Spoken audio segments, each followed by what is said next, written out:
नमस्कार दोस्तों, आज हम खड ऋतु वर्णन खंड 1 का तीसरा पार्ट लेकर आए हैं। तो चलिए देखते हैं।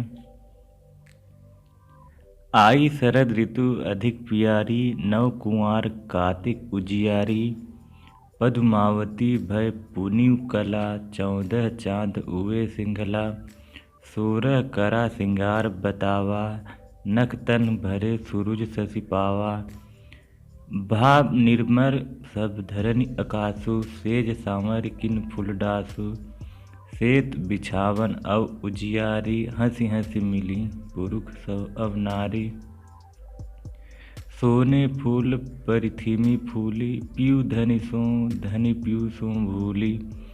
चखु अंजन दय खंजन दिखावा, होई सारस जोरी पीऊ पावा। यही कीतुकंता पास जय सुख तिनके ही माह। धनि हंसी लागे पिय लगे, गले धनि गल पी के बाह। तो इसका अर्थ हो जाएगा, शरद ऋतु का आगमन और ऋतुओं से अधिक सुहावन है। कुमार और कार्तिक का उजाला नवीन प्रतीत हो रहा है।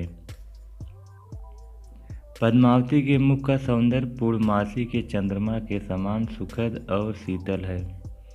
उससे पूर्व जो सिंघल में 14 चाँद उदित हुए, उनसे क्रमशः उनके अंगों का संवर्धन हुआ। पद्मावती ने जो आभूषण पहने हैं वह 16वीं कला के समान थे। ऐसा लगता है नक्षत्रों से भरे हुए पूर्ण चंद्रमा को सूर्य ने प्राप्त किया। धरती से आकाश तक सब निर्मल हो गया। सेज रचकर उस पर फूलों की चादर बिछाई गई। उजली रात में श्वेत बिछावन पर स्त्री और पुरुष के मिलने से एक दूसरे में भूले हुए थे। ऐसा प्रतीत हो रहा था मानो पृथ्वी सोने के पुष्पों से फूली हुई है। अंजन के कारण नेत्र खंजन पक्षी सदृश प्रतीत होते थे। प्रिय के साथ होने के कारण सारस की जोड़ी लग रहे थे। इस ऋतु में जिसके प्रिय पास थे उनके हृदय में सुख की अनुभूति हो रही थी। प्रिया और प्रिय प्रसन्न होकर गले लग रहे थे। तो दोस्तों अगला देख लेते हैं। आई शिशिर ऋतु तहाँ न सियु, अगहन पूस जहाँ घर पियू। धनि सो पियू मह सियु सो होगा, दुहुक अंग एक मिली लागा। मन सौ मन तन सौ तन गहा, हिय सौ हिय बिच हार न रहा। जानहु चंदन लागेहु अंगा, चंदन रहे न पावै संगा।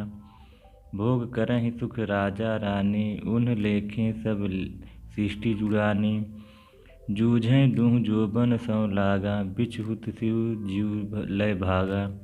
दुई घट मिली एकय होई जाहि, ऐस मिली ही तबहु न अघाई।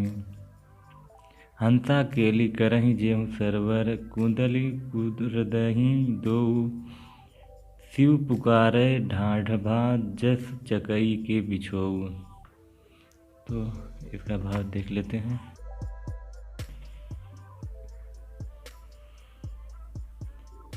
शिशिर ऋतु आ गई है। अगहन पूस के महीने में जिस घर में प्रियतम हो वहाँ शीत नहीं होता।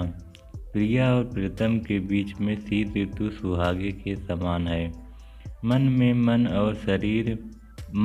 मन और शरीर से शरीर मिल गया, हृदय से हृदय ऐसा मिल गया कि हार के लिए भी स्थान नहीं है। शीत के कारण शरीर इतना शीतल है मानो चंदन लगाया हो, लेकिन प्रिय के संग में वह चंदन की शीतलता नहीं रही। सृष्टि के सभी प्राणी शीतल हो गए। दोनों के मिलने से शीत गायब हो गई। जैसे हंसों की जोड़ी सरोवर में क्रीड़ा करती है, वैसे ही युगल के शरीर से शीत उसी प्रकार दूर खड़ा पुकार रहा था, मानो चकवे को चकवी का बिछो।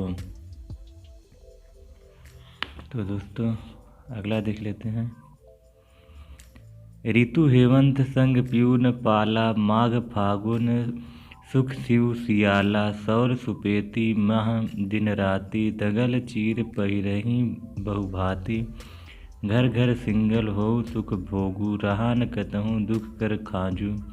जह धनि पुरुष शिव नहीं लागा, जानहु काग देखी सरभागा। जाई इंद्र सौ किन्ह पुकारा, हऊँ पद्मावती देश निकारा। यही ऋतु सब संग मैं सोवा, अब दर्शन हुत मारी बिछोवा। अब हंस के शशि सूरज भेंटा, जा अहाँ जो शिव बीच हुत मेटा। भाई भयउ इंद्र कर आये सुप्रस्तावा, यह सोई कबहु काहू कै प्रभुता, कबहु काहू कै होई।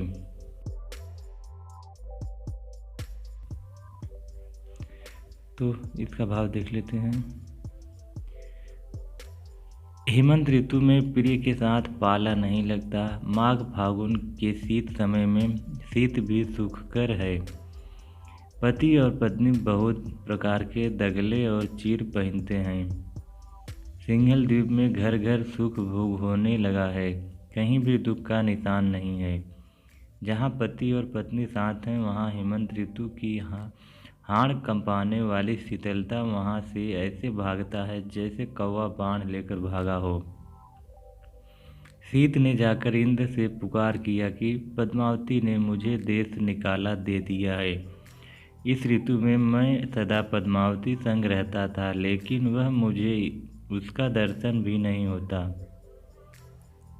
अब सूर्य और शशि के मिलन से शीत समाप्त हो गई है। इंद्र की आज्ञा हुई। यह तो वही बात है कि कभी किसी की प्रभुता होती है और कभी दूसरे की। तो दोस्तों बस इतना ही था, आज के लिए इतना ही। फिर मिलते हैं अगले वीडियो में, तब तक के लिए नमस्कार।